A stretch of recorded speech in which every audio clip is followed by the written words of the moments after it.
क्या कोर्ट के द्वारा आपके तलाक की जो याचिका है, पिटीशन है, वो खारिज की जा सकती है?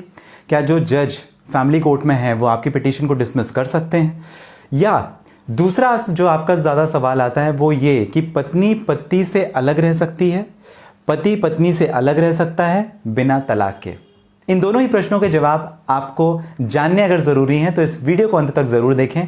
आपने शुरुआत की अशोक पांडे के साथ ऑनलाइन लीगल एडवाइस में, नए हैं सब्सक्राइब ज़रूर कर लीजिएगा। चलिए पहले सवाल के ऊपर बात करते हैं कि क्या तलाक का जो केस है वो जज के द्वारा खारिज या रिजेक्ट या डिसमिस किया जा सकता है।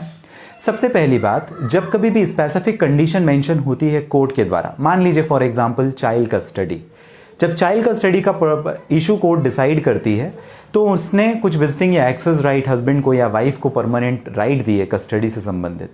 अगर उन अधिकारों का एक दूसरे के द्वारा उल्लंघन किया जाता है या करवाया जाता है, उस कंडीशन में डिसमिस हो सकती है या कस्टडी रिवर्स हो जाती है। लेकिन हम तलाक के बारे में बात कर रहे हैं, तो तलाक की जब कभी भी हम बात करें तो उसमें यह ध्यान रखना है कि जब कभी भी आप म्यूचुअल डाइवोर्स में जाते हैं, क्योंकि तलाक दो तरीके से होता है, या कि आपसी सहमति या कि कॉन्टेस्टेड डाइवोर्स।